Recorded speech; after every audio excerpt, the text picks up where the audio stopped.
Now you're ready to run through a brick wall or do a show, whichever comes first. I am joined by, of course, Brock Vieira. I'm Bill Carroll. Let's take a look at what's going on in the college football forecast for week number 2. So, week number 1 produced some expected and a few unexpected results. Brock, what stood out to you? Well, obviously, it looks like it's going to be another year of SEC dominance when it comes to the national championship race. Georgia looked incredibly impressive. They don't look like they missed a step despite losing all that talent on defense. Bama looks to be the best team in the country, as we all expected. And Ohio State didn't really show up as some of us thought they would against Notre Dame. There's some holes in that offense.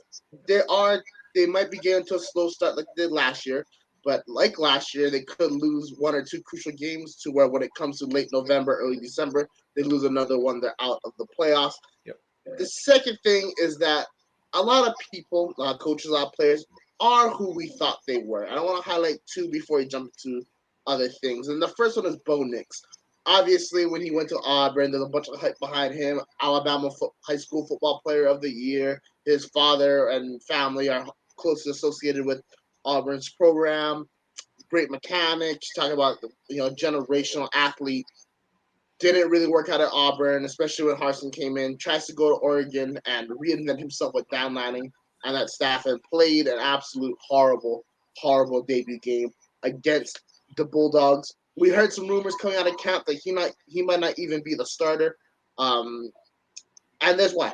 Obviously, he made some really bad throws, some really bad reads, and he is who we thought he is, and that is an average to sometimes above average college football quarterback. I wish the young man best of luck as he continues on his career, but it's not a great start at Oregon. See, I'm trying to be a more nice person when it comes to my analysis. Thank you, Brock. That was very kind. You just let Bo Nix know that you will keep his resume on file. I will, exactly. Great commentating feature. He's got the look, most definitely, if it doesn't work out in football. But when it comes to the older gentleman, Brian Kelly is who he thought he is, and that's an egotistical maniac who thinks he's better than everybody, but in reality, when it comes to X's and O's, he falters in every which way. And when he goes against competition that is remotely close to his, he loses. Florida State ain't a team that's back yet. I don't want to jump the gun on that, but they have improved, most definitely. And LSU absolutely laid an egg in the Superdome, an hour away from Baton Rouge in New Orleans. And people are calling for his head already. I said it in our private conversation, and I'll say it once again. How LSU administrators are going to look at Ed Orgeron. It's the same way Nebraska administrators look at Bo Pelini. And that is, you didn't know what you had until it was gone. So while they're shilling out $100 million to Brian Kelly to go 7-6, 8-5, possibly 9-4 every year, and play in the Alamo Bowl. That's a great bowl. First of all, the famous Idaho Potato Bowl. I don't know if that's still around, but hopefully they'll make it up to Boise. They're going to be thinking to themselves, what did we do, giving him that huge contract and obviously giving Ed Orgeron $17.1 million to kick rocks. Those are my big takeaways for the players and coaches. My last one is for the teams. The state of Florida football is back. Florida looked very impressive in their win against Utah. Florida State is definitely building something. Still think they would have been better with Deion Sanders, but Norvell is finally putting it together. And Miami is going to be going back to the roots, the running roots of the early 2000s and late 90s. And they absolutely cooked Bethune-Cookman, if I'm not mistaken. So look for the state of Florida to be great contenders in these next 2 to 3 years. Last one is look out for TCU.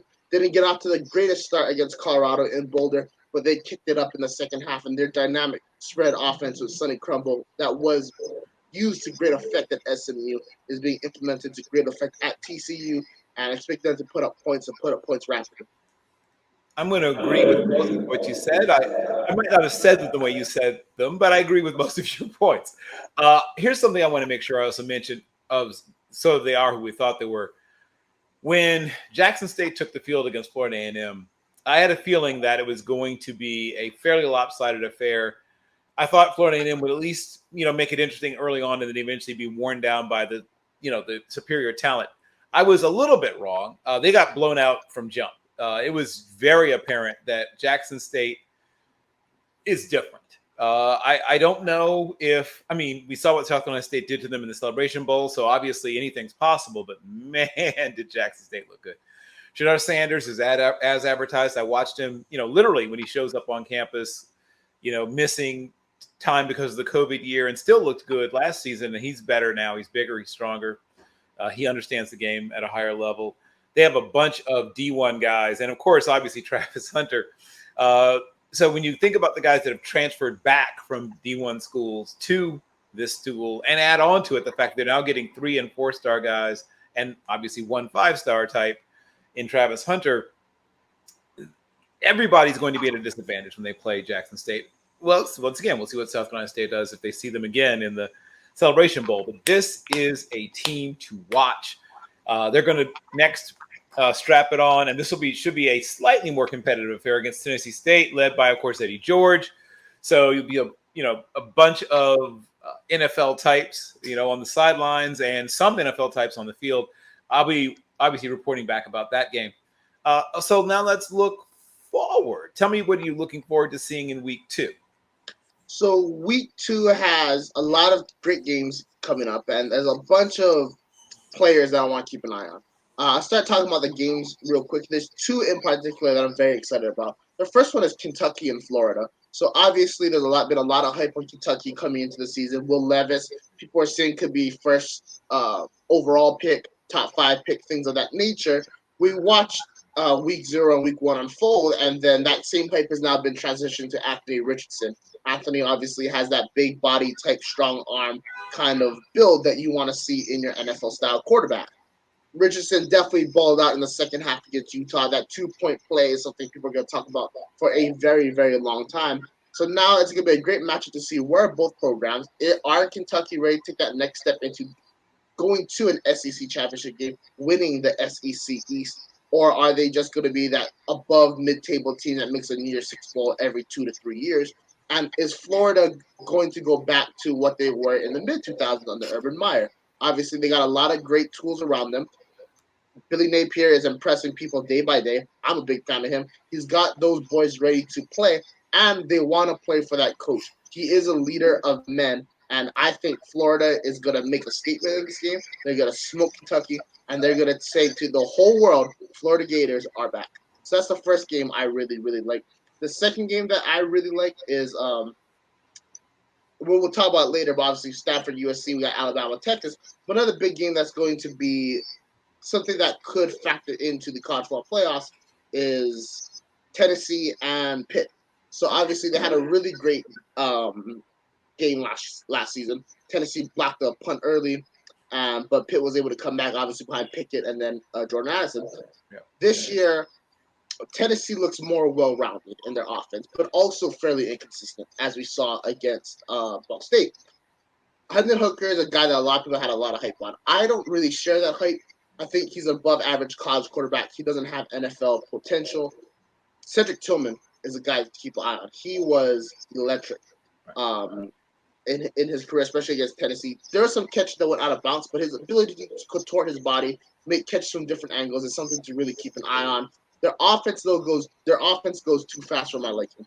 And obviously I know that's the hyper style, but when it comes to playing top competition, when you stall out on a second down or a third down here and there, it really just throws everything out of sorts. Whereas you look at a Pitt team that is reeling from NIL, and they're going to be a prime example of what happens to above average Power 5 teams when they're not able to shell out the NIL money and not able to continuously replace the players that they lose.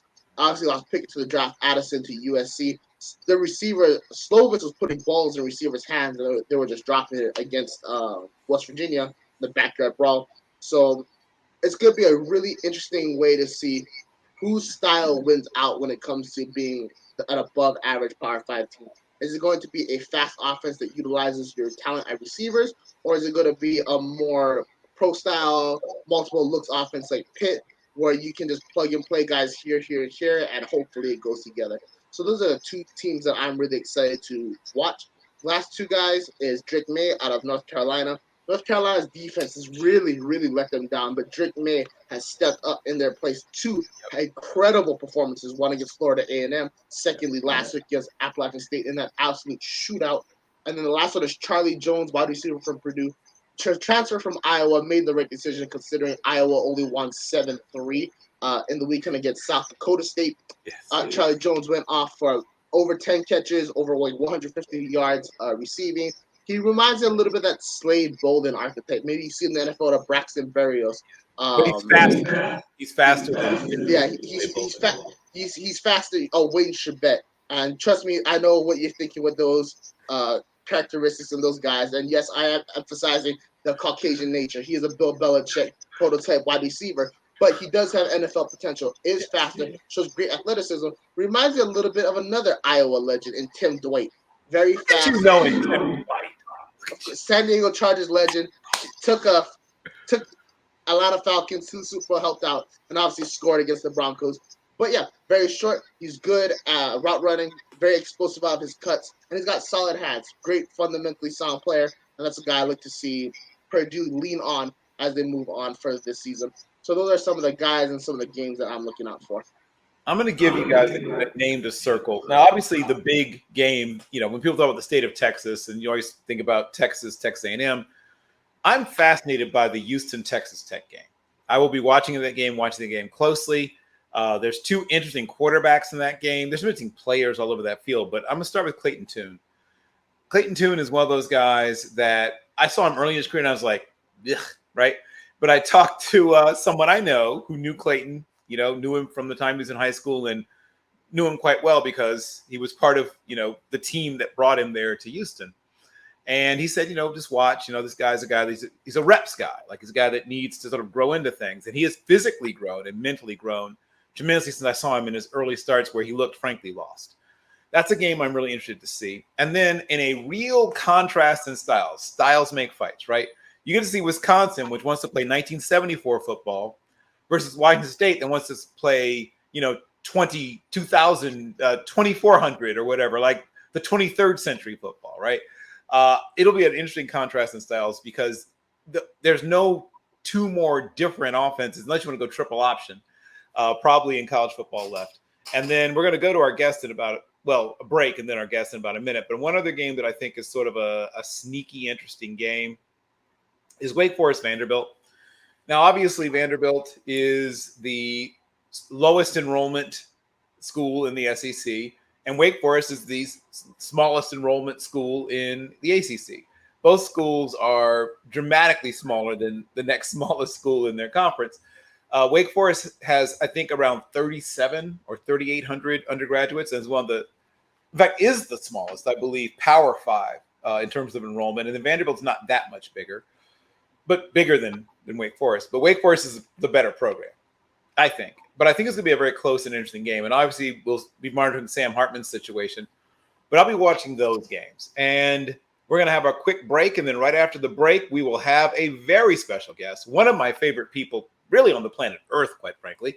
And definitely one of my favorite people who's covering Trojans football. So enjoy this very important message. Enjoy 40% off site-wide.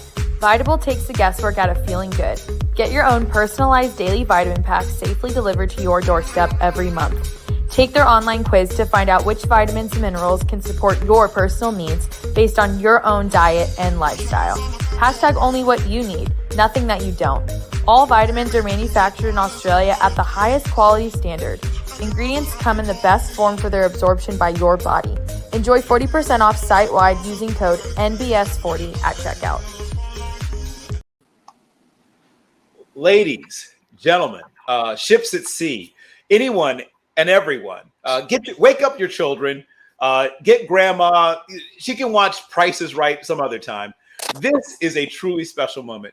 If you love Josh Keatley, and I know you did, think about everything that Josh gives you, but being taller, darker, and more handsome. Ladies and gentlemen, I give you Dr. James. Hey, how's it going, man? I appreciate you guys having me on the show. And shout out Josh Keatley, too. That's my guy. I just talked to him yesterday. He wished me happy birthday. So yes, happy birthday, Josh. And Josh was great. So you have a high bar to clear, but I think you'll do it.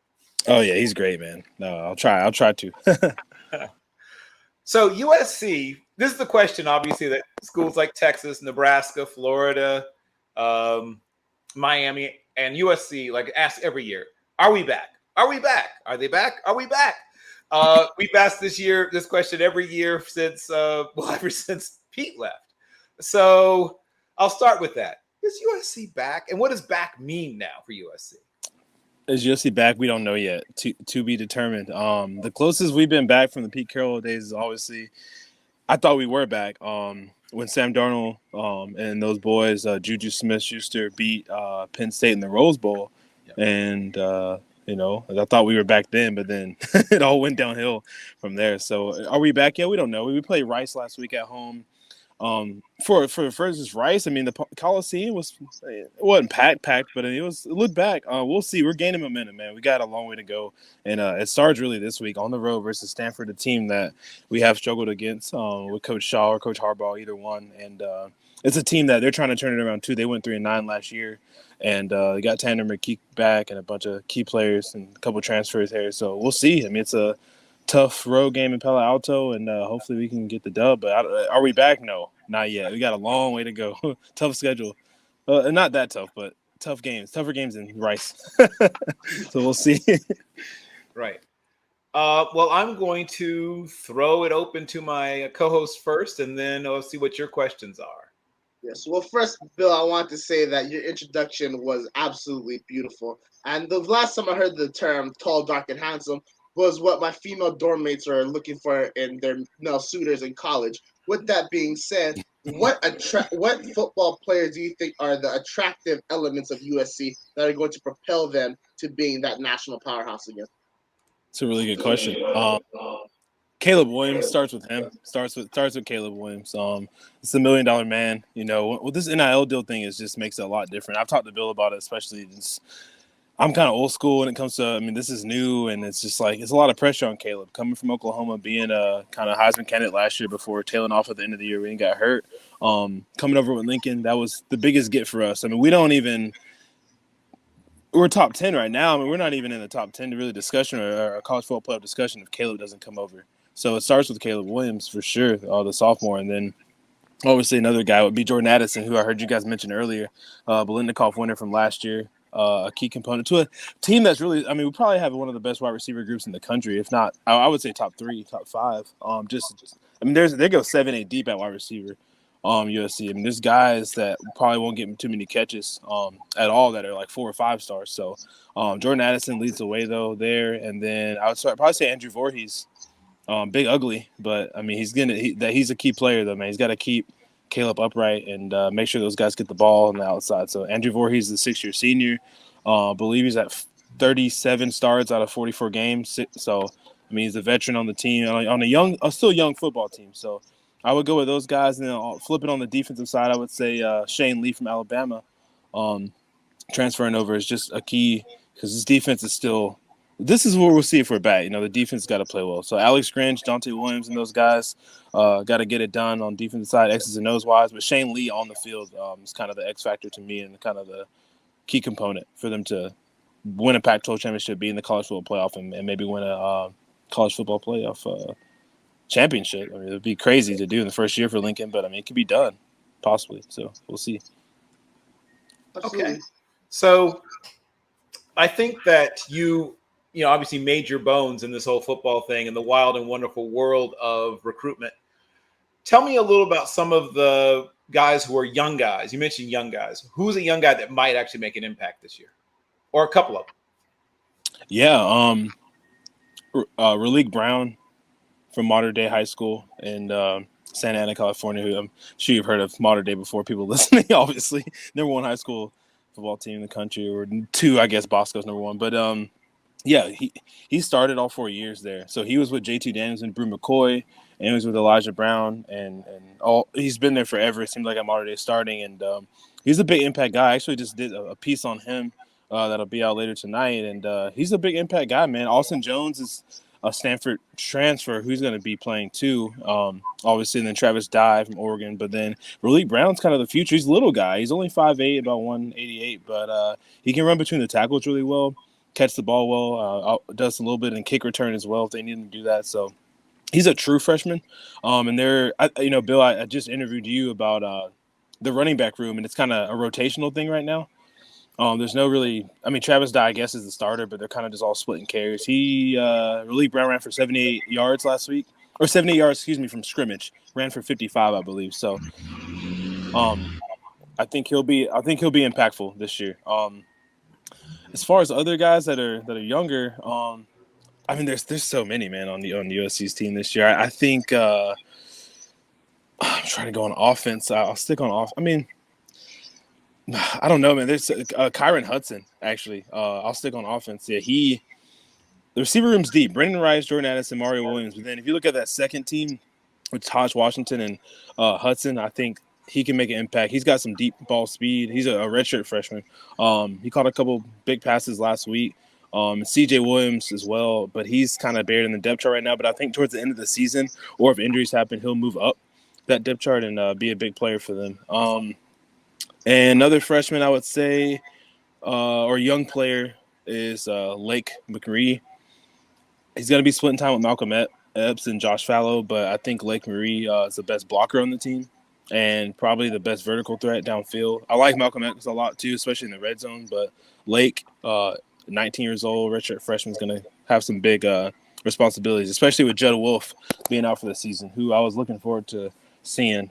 That's the brother of Hudson Wolf, who's going to Ole Miss, so they're both really big tight ends. But, he's out for the season, so that's a big injury loss. But they should be fine at tight end, especially in this offense that doesn't really use tight ends to pretty much just extra receiver that can block a little bit. So McRee will be another big impact teenager or underclassman, I guess you would say, for USC.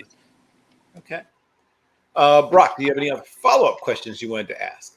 Yes. So one of the things that defined Lincoln Riley's tenure at Oklahoma was the fact that his defenses were never up to par to give them that national championship edge. Obviously, he brings the same DC with Alex Grinch from Oklahoma to USC.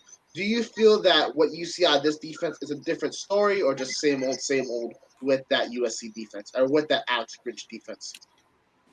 Man, that's another really good question. I think it's somewhat same old. I would lean towards you if I had to answer your question. It's hard to gauge right now. Honestly, like I said, it's early. This is going to be a big test on the road versus a team like this. With I mean, some people have a Tanner McKee as a first-round draft pick this year. I don't really have him that high as myself, but he's a good quarterback. He one of the best quarterbacks in the country a few years ago. Obviously, when I was Mormon Mission, and so he's been removed from football for a couple of years. But last year he played okay, and I think this year's going to be a breakout year for him. So we'll see. But as far as USC's defense overall, man, we'll see. They got some tough opponents. I think Oregon's going to be better if they do play them towards the end of the year in the Pac-12 championship. And teams like Notre Dame on the schedule, Fresno State with Jay Kaner, and then Arizona State. And Arizona looked pretty good last week too. So we'll see. I will say this, though. They have some stars and some guys on that defense. Corey Foreman was the number one overall player in the country a couple of years ago. And if he stays healthy, that's going to be a big gain for them.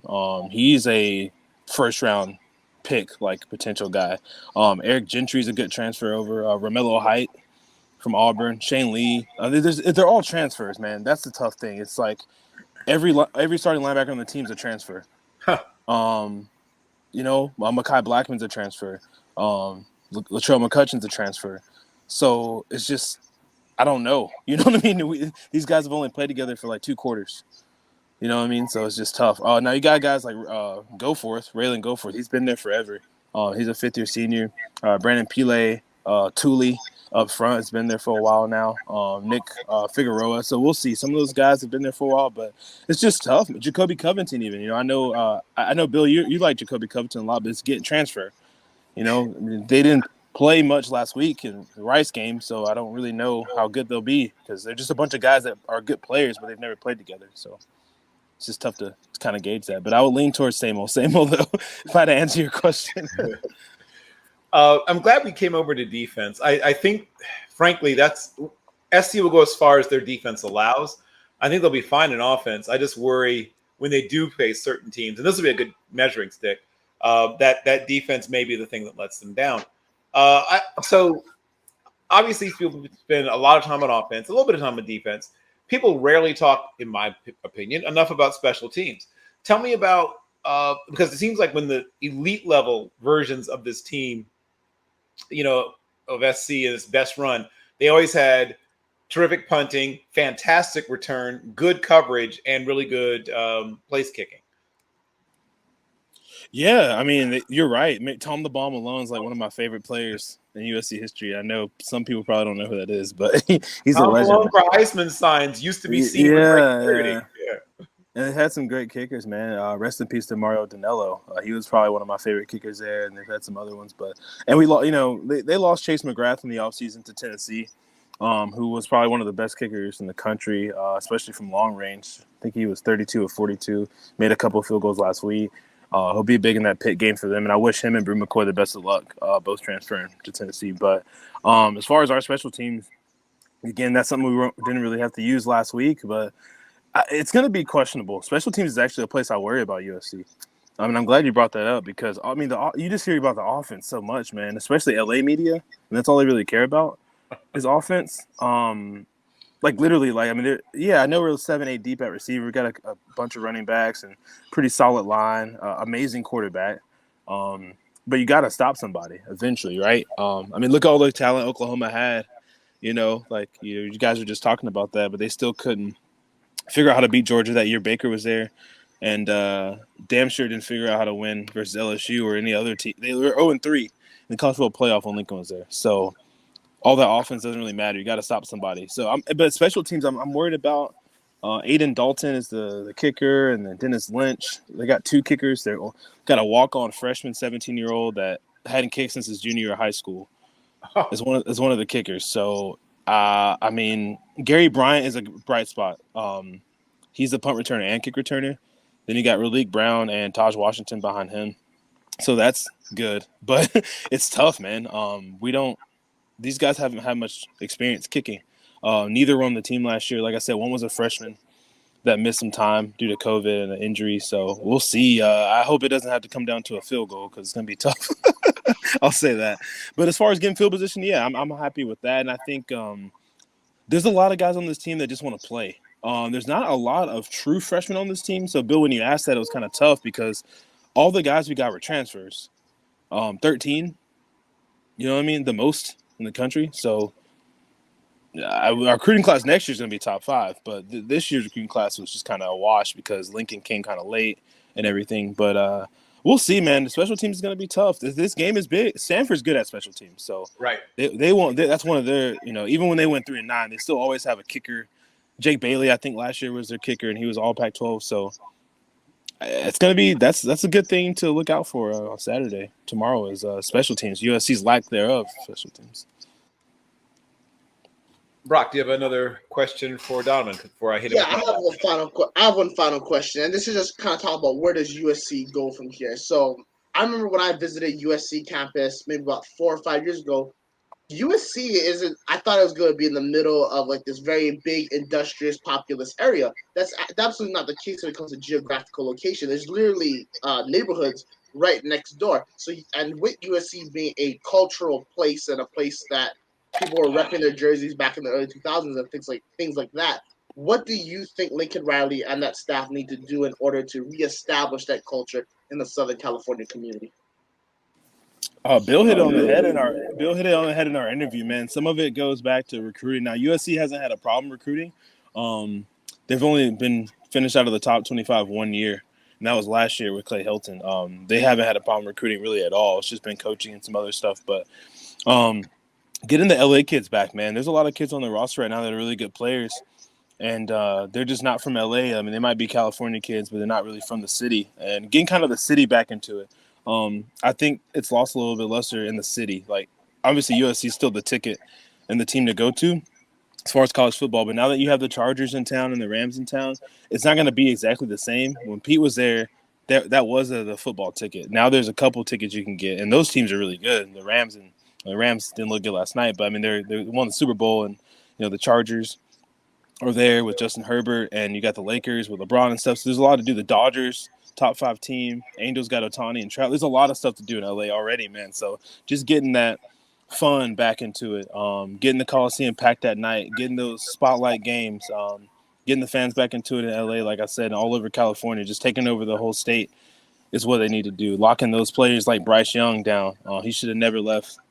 Being a USC commit and going to Alabama, winning the Heisman 2 years, like that shouldn't happen. So this new regime needs to keep the kids back in LA and have them rocking out in the Coliseum, man, because that's still West Coast football's up for grabs, man. If Oregon's your best team out west, then it's definitely up for grabs. You know what I mean? Like, I'm sorry, like, to take a shot at the Ducks, but you're absolutely right on that. Or who? I mean, UCLA or whoever. I don't know who the best team on the West. I think USC is still the best. It's right there for the taking. If we're not the best, we definitely can take it. So Lincoln's gonna figure it out. He'll do it. He's doing a good job right now, man. And NIL is gonna help out USC. Like, I mean, probably almost no other school, I think, in the country. So this should be it's a home run hire. So he should have it Coliseum packed really by the end of the year, I would say. We just mentioned the Stanford game is big. What's another game you're pointing to that will let you know more about this team? Like, what are the games that you're looking at and saying, okay, I'll know if this team is tough, or I'll know this team is smart, or I'll know if this team is a team that could make it to the playoffs and actually do something based on which games? I got a couple.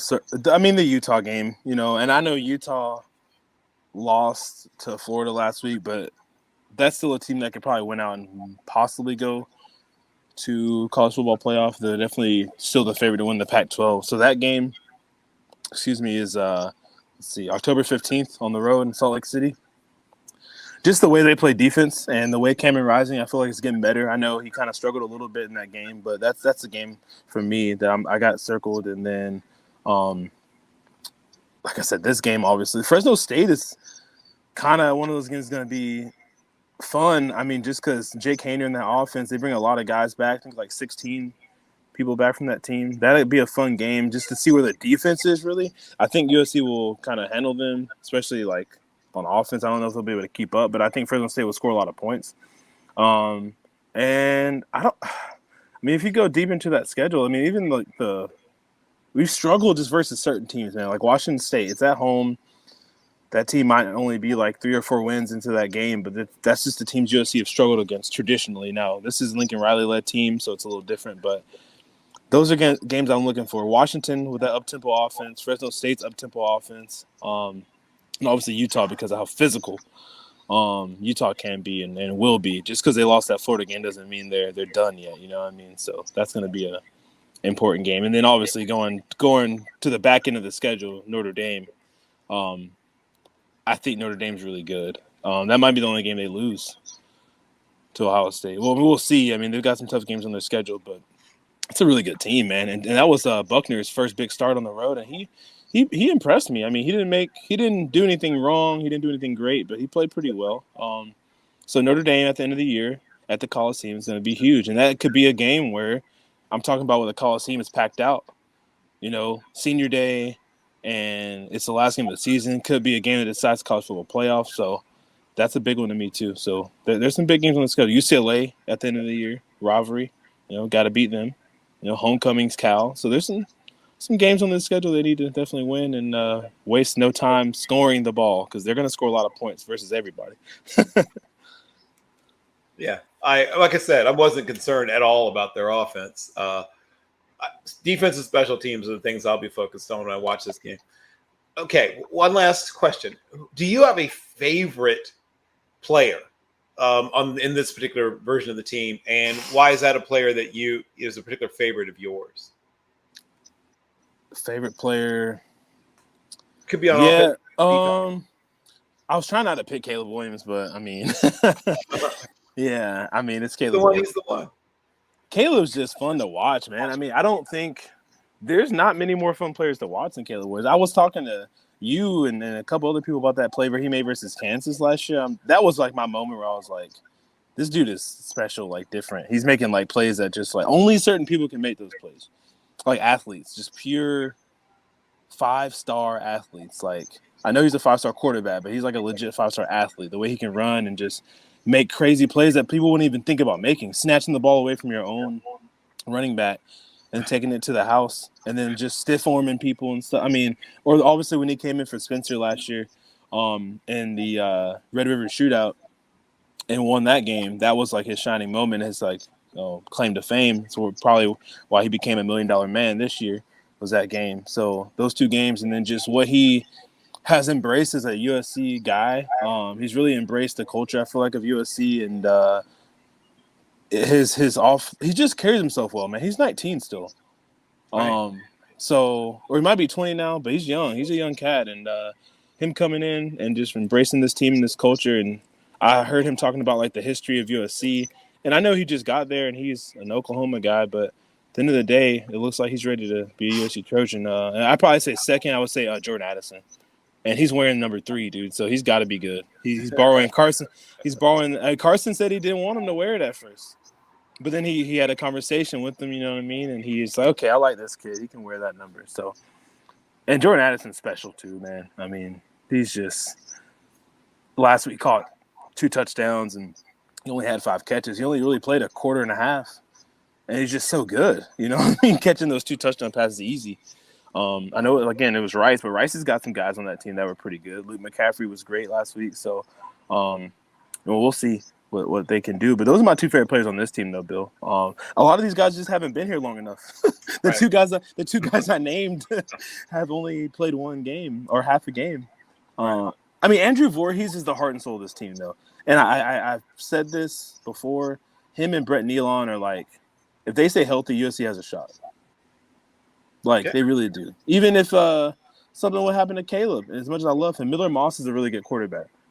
And obviously, if Addison went down, as good as he is, like, I mean, they have Mario Williams, Brendan Rice, Kyron Hudson, and CJ Williams, Kyle Ford. I mean, they're stacked at receiver. So, really, those 2 guys, Andrew Voorhees and Brett Nealon, are like the heart and soul. And they've been there for 6 years. So, yeah. Do you have a final question or a final comment or anything you wanted to hit him with, Brock, before we allow him to tell us what he's working on and where we can find more of his amazing work? Yes. First comment, then a question, and obviously we'll dive into your great work. Caleb Williams has gone through a lot by the age of 19, 20 for anybody of his age. Not only did he have to miss his senior year of high school football because of COVID, he goes to Oklahoma as a true freshman, like you said, jumps into the Red River Shootout, brings Oklahoma back into a great win, had some very impressive performances, has to deal with this Lincoln Riley debacle that was his transfer to USC from Oklahoma. He was really kind of put in this really odd spot between the Oklahoma fan base and what he should do for his career. Obviously goes to USC and then now is about to be balling out as he usually does. So I just want to give props to the young man for being able to have that mental fortitude and toughness to deal with a lot of things that really weren't his fault. The last question I have is that obviously we've heard that the college football playoff is planning to expand to 12 teams. Do you think this hurts or helps USC in the future as they go for a national championship? I think it helps out. I think it helps because for one, obviously, then move into the Big Ten. You're gonna see the Big Ten probably get 3 teams, I would say, in possibly a year or at least 2. You get Ohio State probably in, you maybe USC at Michigan, Michigan State. They've made it before with Connor Cook, and there's teams like Purdue that flash, and Iowa they flash every now and then too. So, and the USC playing Notre Dame every year helps them out. As Notre Dame's usually ranked in the top 25, top 10 really the past few years with Brian Kelly and Coach Freeman now. So I think it'll help them. The 12-team playoff, is it 2026? Is that correct? 2026 they're expanding it? Yeah, if not sooner. They're trying to move it up. Yeah, I mean, that'll definitely help out USC. I wish it was this year. But because USC, I mean, I really don't think they're going to make the playoff this year. Sorry, but I don't. But I would love to see them in the playoff, but I don't think they'll make it. But probably better if they did make it because it might not turn out too well, but we'll see. But, yeah, I think it'll help them out for sure in the long run. Okay. And, please tell people where they can find your work and follow you, sir, because you are terrific at what you do. Well, thank you, man. I really appreciate you guys again for having me on. This is the first show I've done this year, so I'm like super. That's why I'm talking so much. I'm so sorry. No, never apologize because you have great stuff. I'm just happy I haven't been on the show. But yeah, I'm at USA Today, Sports Media Group, Trojan Wire. I just wrapped up my Q&A with Bill. The rest of it's coming out today and tomorrow, Bill, by the way. our Q&A that we did. It's kind of, I think it was 6-part series we split it into. Just interviewed Cody Kessler, former USC Trojan, Cleveland Brown, Patriot. I actually just wrapped up a cool interview with him where he was talking about his year in New England with Tom Brady. So we kind of broke that down, and it's really good. It's probably the best interview I've done with him. This is like the 4th part I've done with him, and that year he had in New England was really cool. Talking about him and man, it was him, Tom, and Brian Hoyer, I think, as a quarterback. So. He's talking about that QB room and how cool that was and how hard he had to work. He said he had to work harder as a third string than ever in his career, even as a starter with Cleveland and Hugh Jackson. So that was pretty cool. I'll have that out like tomorrow. And I thank y'all for having me on. And I got some stuff coming up with USC Stanford tomorrow that we'll do live from the game, and some pregame stuff, some postgame stuff. And I'm excited to watch the Texas-Alabama game at noon and just have a good day watching college football, man. Yeah, we will definitely bring you back. In fact, clear your schedule for the UCLA game and maybe one other one. Okay. So just make USC sure. Notre Dame as well. Yeah, that's the other one. Yeah, good book, Brock. Yes, so those will be the 2 we're definitely going to have you back for because. Wait, who do you guys pick for tomorrow, man? I got to ask who you guys are picking. USC Stanford. Okay, that's a great question. USC Stanford. Who you got? The spread's 9.5. If you're into that type of thing. 9.5. USC favorite by 9.5. Yeah. I mean, I think USC wins, but 9.5 is a lot. It is. Man. I mean, Stanford is bad, man. Like they're so good at certain spots, but they're also so bad at certain spots. So it's hard to gauge Stanford too. Right. I feel their secondary is good. Actually, what scares me, like their secondary is really good. And their quarterback's good, and their running back, and then that's kind of it. Like their offensive line's okay. Hugh Kelly is back there, right? Still, yeah, he's still there. Yeah, and who's the other kid that's back there? I know they have that one corner that everybody likes. Blue Kelly and what's the other? Yeah, Caillou. Right. Yeah, and then they have the transfer from Oklahoma too. They got another transfer from Oklahoma. It's gonna be a lot of players that have played each other or played with each other. Yes, a lot of that going around. We have to see two USC quarterbacks face each other, which is fun. Recently, so yes. Okay, you know what? I lied. I do have one sort of bonus question about JT. Obviously, you've been with JT for a very long time. What do you think? JT Daniels? Yes, right. Yes. Okay. I should have been more specific. Yes, JT Daniels. What's the future for him, you think? Man, it's tough, man. I just want him to stay healthy first and foremost. I think he looked pretty good in that game versus, by the way, if you Google JT Daniels, Bill comes up first, by the way. No, you do. Me and you come up first because the Yahoo Sports picked up it says football scout Bill Carroll evaluates JT Daniels. Keaton Slovis and Jackson Dart. I just wanted to shout you out for that, by the way. But anyway, what I think of him. Oh wow, you're not even playing. No, that's incredible. Yeah, it's man. Not incredible. It's happened before. I mean, we've seen this movie before, Donovan. Yeah, man. No, I think he. I think he plays. He's good, man. I think he's a good, solid quarterback. I don't think he's gonna be what we thought he would be. What some people thought he would be. Some people predicted he was going to get beat up by Keaton Slovis. That's true. I mean, that's always tough because JT works so hard, man. He's a hard worker. He's feisty. He wants to be the best quarterback he can be, and he's still working hard. He hasn't given up yet. The things that happened to him at USC, he got hurt. He transfers to Georgia, starts, gets hurt. Stetson comes in, national championship. Transfers to West Virginia. He's got the job right now, but he's got to stay healthy. And like I said, he looked good the first game. I know he had an interception. It kind of wasn't really his fault. They dropped a lot of passes, man, like 8 or 9 passes. But we'll see. I think he went to a good spot. A lot of people wanted him to go to a different spot, but I think West Virginia was a good spot for him. And he's got Graham Harrell as his OC, which obviously he's familiar with, and then Neil Brown as a head coach. And I think kind of him getting away from like the limelight, if that makes sense, is a good thing for him. He was, I mean, one of the most hyped quarterbacks in high school football history. And I mean, he won Gatorade Player of the Year as a junior, which is really hard to do. Like, he was the male athlete of the year. Like, not just football player of the year. Like he's an athlete of the year as a junior. So it's tough. Like, you know, he had a lot of hype, and I don't think he'll ever live up to that at this point, but he'll still be a really good quarterback, and he's got 2 years left. We'll see what he does. I think he'll probably enter the draft after this year just because of his age and stuff, but we'll see. Maybe he'll get 2 years out of him at West Virginia, and he can win a lot of ball games, man. They can win 8 or 9, 10 games at West Virginia. It's been done before, so we'll see. I hate that it was almost impossible for him to live up to the hype somewhat, but, I mean, I hate that people kind of like don't like him now because they're like, oh, he sucks. Like, he's a bust. I'm like, well, I mean, he's still good. Like, you know what I mean? He's a good quarterback. Like, and when he played for Georgia, he was good. Like, it's not like he was trash. Like, he played really well. He just got hurt.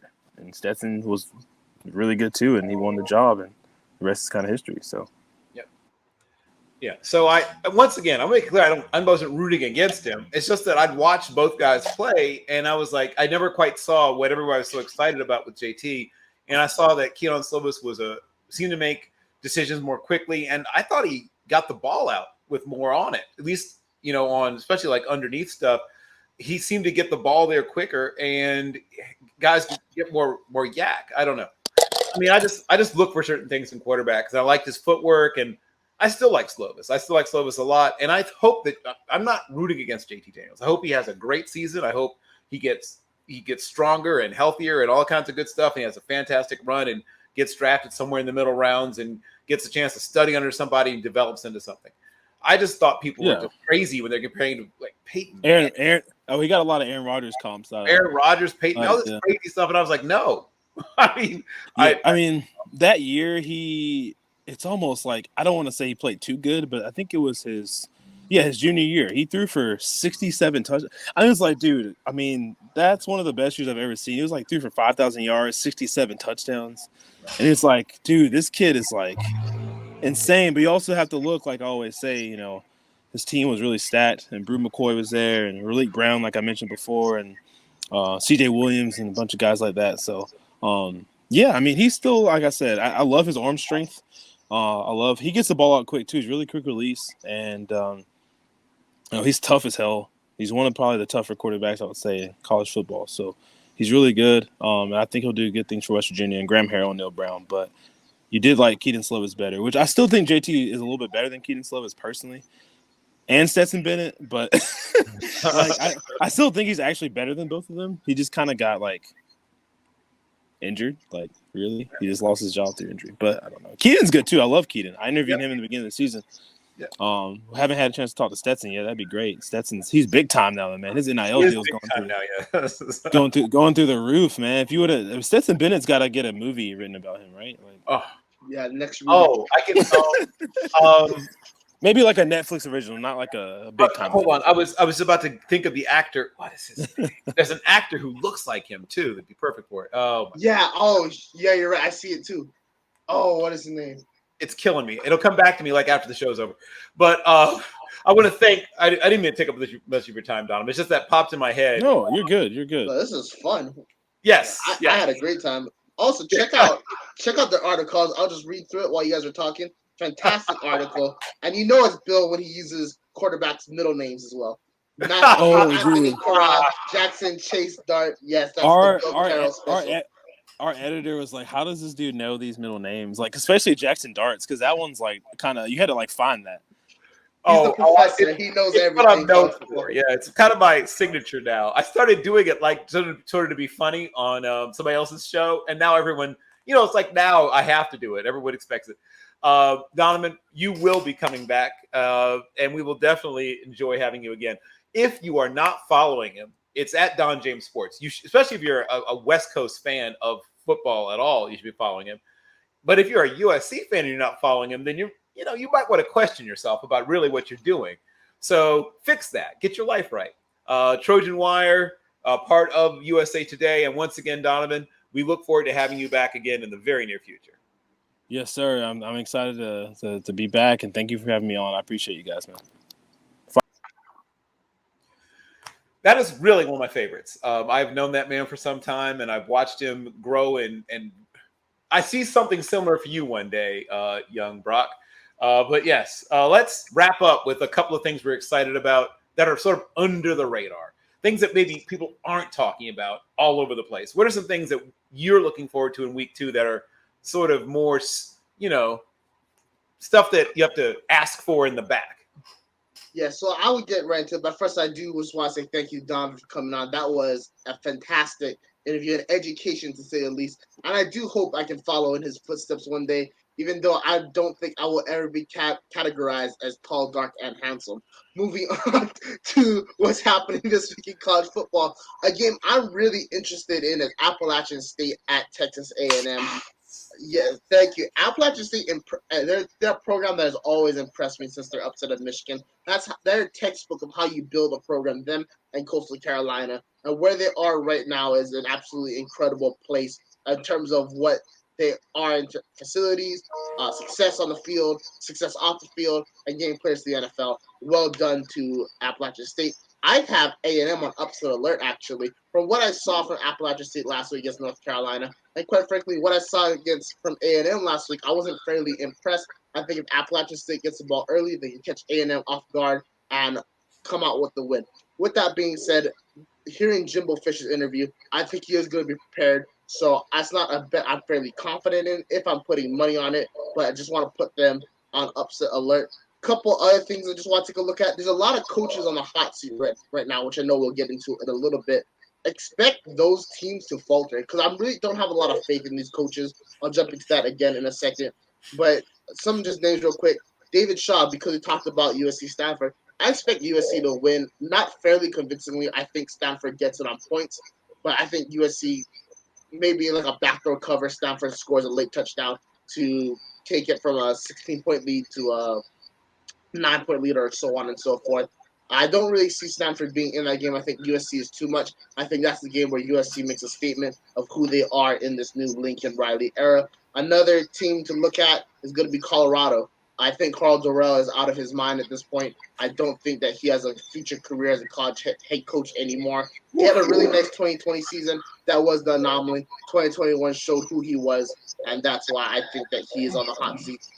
Last thing about David Shaw, if he has a losing season this season, it would be his 4th straight losing season. I don't see how any coach, despite their history, can survive that. So those are 2 things to keep an eye out for. Is this the start of the end for those 2 guys? So you will not be getting a Christmas card from the Doral household this year, Brock. No, I will not. Okay. No, I will. Right. Okay. Anything else before I jump in with my final things that I want to say about week 2? Sure. Since I haven't gotten the anger that I normally bring to this show out yet, just want to throw it all back on Nebraska quarterback legend Scott Frost. What is that man doing? Good Lord, what is he doing? Why would you schedule a game a week after you fly back from Ireland? I remember when I flew back I left Paris, I was flying to Hawaii. So that was a 14 or so hour flight from Charles de Gaulle to San Francisco, and then a 5-hour flight back to Hawaii. Obviously, that's not as far as Lincoln, Nebraska from Ireland, but the jet lag does affect you for several days. Why in the world would you schedule a home game that week? That makes no sense. It messes with your preparation and has long-lasting effects down the road. That is the mindset of Scott Frost, which is, I don't know what I'm doing, but I like to act like I do. I heard this quote in another interview, and that was Scott Frost made one decision in that Northwestern game. He wasn't calling offense. He wasn't calling defense. The one decision he made was to go for the onside kick, and that cost him the game. He is absolutely out of his mind. I don't know why he's still at Nebraska. I don't know why the AD and that administration has any faith in him. He is continuously making the Cornhuskers horrible. I just feel for all those great Cornhusker players and fans, because that's really the only thing to do in Lincoln, Nebraska on a weekend, is to go out, have a couple drinks, and watch Nebraska football. And they deserve better, and the product on the field is unacceptable. So I hope, for everyone's sake, they make the right decision and move on from Scott Frost soon, so Scott Frost can restart his career at some place that's better for him, and that his legacy in Nebraska isn't tainted anymore than it is. Now that that hatred is out of my body, I'll kick it back to you, Bill. What you got for us? I thought we were going to have a clean run. I was going to congratulate you on having moved on and grown and changed as a person, but no. Okay, fine. Well, at least it was entertaining, as you basically took away the livelihoods of some fathers and husbands. Okay, so here's the Yeah, game. those husbands and fathers taking away the livelihoods of NFL prospects by playing horrible product on the field. Oh, well put. I guess that's what we're looking at it as well. So there's a game that I like, and I like it probably more than most people. So, or at least more than people are talking about it. And I'm going to throw it at you. This is a game that I really am excited about watching. I'm going to dig into some of the prospects in it. And it's Arizona State, Oklahoma State. And Oklahoma State is a team that obviously won their conference last year, and they aren't being discussed very much. And why that is, I frankly don't know. They're a really good team. And Spencer Sanders, I've watched a lot of people. Nobody's impressed me more at any position than Spencer Sanders at quarterback. He has grown so much from when I first saw him, when he was a guy that was a, one read and run guy. He's not that anymore. He sees the field beautifully. He can still take off and hurt you with his feet. He had 57 yards and a couple of touchdowns rushing, but he passed for 406 yards, and he had 6 total touchdowns. I mean, he was an unstoppable killing machine. Now, I don't expect him to do that again, but I expect him to do something impressive. Now, Arizona State has a chance, and we'll see what happens. Arizona State has a chance. I mean, they have a chance to make it to announce, or whatever term you want to say, that they are to be reckoned with. But this could also go very, very far south for them. So we'll see. Oh, and there goes. Oh boy. Okay. Okay. Switching to backup. Okay. So we're gonna have to make a little switch to. Oh, and that's not working either. So Bill, while you figure that out, I'll just jump in real quick. That's another game I'm very excited about. Mike Gundy has the best job in college football. There is no doubt about it. He has the best contract in college football. He literally can't get fired no matter what he does. He would literally have to commit a felony in order to get fired at that point. And it's well deserved. He's taken Oklahoma State to brand new heights. But now it's a question of, where does Oklahoma State go from there? Obviously, with expanded playoffs, Oklahoma State has a very high shot of making that playoffs. But in his years there, he has only one Big 12 championship. He really fumbled the bag last season against Baylor in the Big 12 championship game. And to me, will Oklahoma State ever take that step up to being on par with Oklahoma in the modern era? Of course, you can't match the history that Oklahoma has, but as of right now, they have the better program because of Mike Gundy having been there for a long time. With that being said, Brent Venables is building an absolute monster in Norman. So it will be interesting to see how that goes. The question for Oklahoma State fans I have is, do you have faith that Mike Gundy is still the guy to get you guys over the top? Or are you guys satisfied with the 8-5, 9-4 season and random bowl victories against teams you guys shouldn't be? Or do you guys want to roll the dice and go for someone that can take that to the next level? To me, I still think Gundy is the answer for now. But that's a question that I want to put out there to linger for the next couple of years if Oklahoma State doesn't meet expectations. Arizona State, Herman Edwards is a guy that's secretly on the hot seat, in my opinion. Getting Emory Jones was a big, big, big pickup when you lose Jaden Daniels. But their OC, and I forget his name, he's the former UNLV OC, former Baylor OC under Matt Rule. I haven't heard a lot of good things from him, honestly, and I think this is going to be a game that really exposes him, and I think Oklahoma State is definitely going to walk away with a fairly easy victory. Well, here's where I am on that game. I agree with a lot of what you said, as always, but here's the things that I think will matter as that game plays out. This is essentially the game that will tell us whether or not Arizona State's going to be anything this year. I mean, in terms of being a real contender.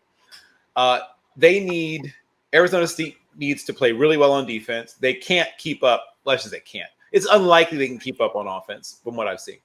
So they're going to have to really have a tremendous defensive effort. And speaking of defensive effort, I'm going to give you my last game, and then we'll close this thing out. Baylor, BYU.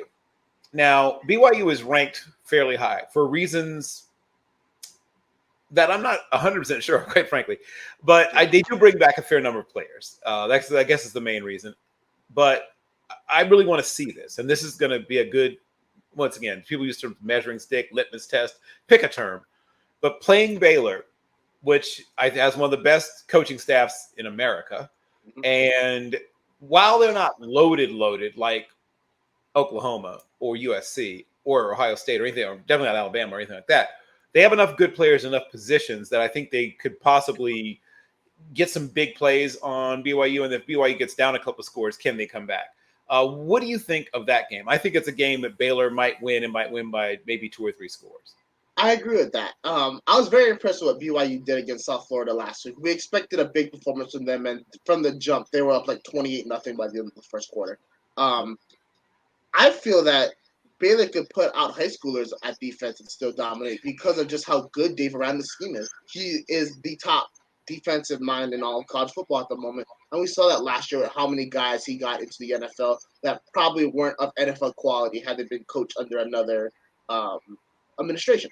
With that being said, the question for me is, can Baylor's offense kind of rise up? You know, we seen last year that there's times where they explode out, especially since they're OC now. It was the former BYU OC under with Zach Wilson. Like they have that explosive nature, but there's also times where they're kind of a lame duck in some sense, where they can't get the ball moving and things like that. So to me, this is going to be a game about setting the tone early. Whoever gets out to the faster start will be the team that's able to hold them off in the end. And I think with that Baylor defense, that will be the Baylor Bears that get the job done fairly early, go up by a couple scores. Maybe BYU makes it a one-possession game, but I don't expect it to be fairly close for the Bears.